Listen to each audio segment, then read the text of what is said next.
Tomás Urzenki, Gabón, muy buenas noches. Gabón.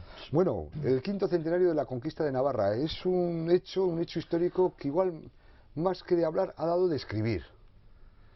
Sí, bueno, últimamente sí que están surgiendo nuevas publicaciones, precisamente de temas que igual no se conocían y que están clarificando mucho lo que ocurrió con la conquista.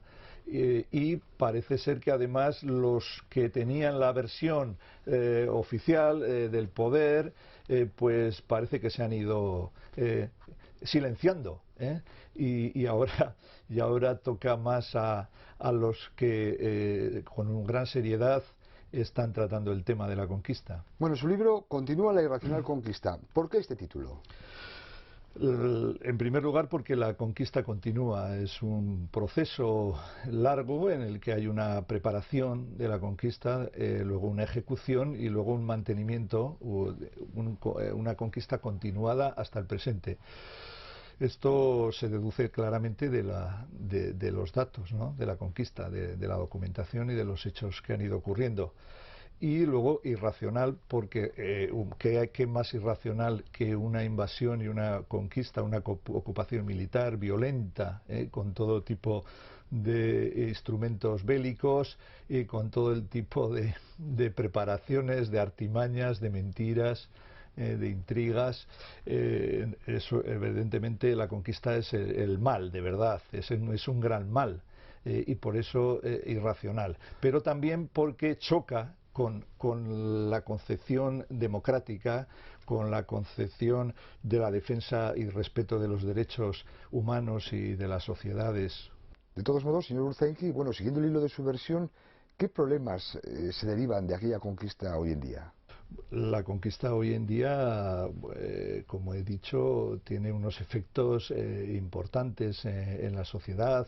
Se conculcan, se limitan Por ejemplo, los derechos pues sociales, económicos, políticos, culturales, lingüísticos de los ciudadanos actuales, de las navarras y de los navarros de hoy en día. Entonces, realmente la conquista tiene mucha repercusión y mucha presencia en estos momentos en la sociedad. Se ha pensado que la conflictividad más o menos podía ser identitaria. Se ha llegado a decir que si entre la identidad cultural vasca o la identidad cultural española, pero realmente la causa la encontramos en la conquista. O sea, porque ha habido conquistadores, y los hay, conquistadores actuales y conquistados actuales, que es la sociedad navarra. Una sociedad realmente con una evolución, con un sistema político, con una estatalidad europea, que hoy en día pues no es respetada. No se le reconocen sus derechos, su existencia como sociedad política. De todos modos, bueno, volvamos un poco, vamos a retrotraernos 500 años. ¿Cuál fue el caldo de cultivo para la conquista de Navarra? Hombre, hay unos antecedentes muy interesantes que no se conocían, que eran la participación de dos intereses. Uno, la jerarquía eclesiástica, la Santa Sede, y por otro, el interés expansionista del poder castellano incipiente, porque en realidad es un reino que empieza a mitades del siglo XI. Esa conjunción de intereses es la que va preparando, y se ve como una preparación de la opinión pública, que llamaríamos hoy. Hay como 4 fases rápidas, que son la primera, coger la tradición de Isidoro de Sevilla, que considera ilegítimos a los vascones. Y segundo, el Codex Calistinos, en el que se introducen versiones calumniosas hacia los navarros con una clara intención política, calumniosas, insidiosas, ignominiosas, de no son verdaderos, de no son civilizados.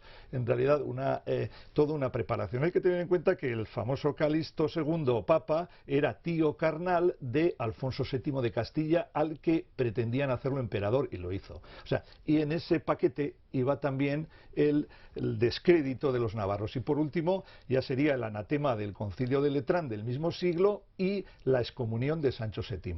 Ese proceso se repite de forma muy parecida en las demás conquistas, en la de 1200, con la Navarra Marítima, y en la de 1512 con la Alta Navarra. Pero ya volviendo un poco a nuestros días, ¿quiénes serían, según usted, los conquistadores de la Navarra actual?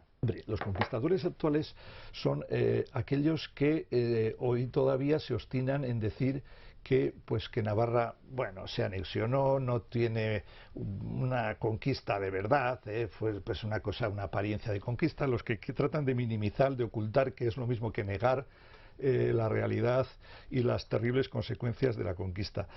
Esos son conquistadores hoy en día, son, como se suele decir, tanta culpa tiene el que mata como el que estira la pata. Entonces, aquí nos vemos con gente que trata de justificar a los conquistadores de aquellos tiempos, a los conquistadores intermedios y a los actuales.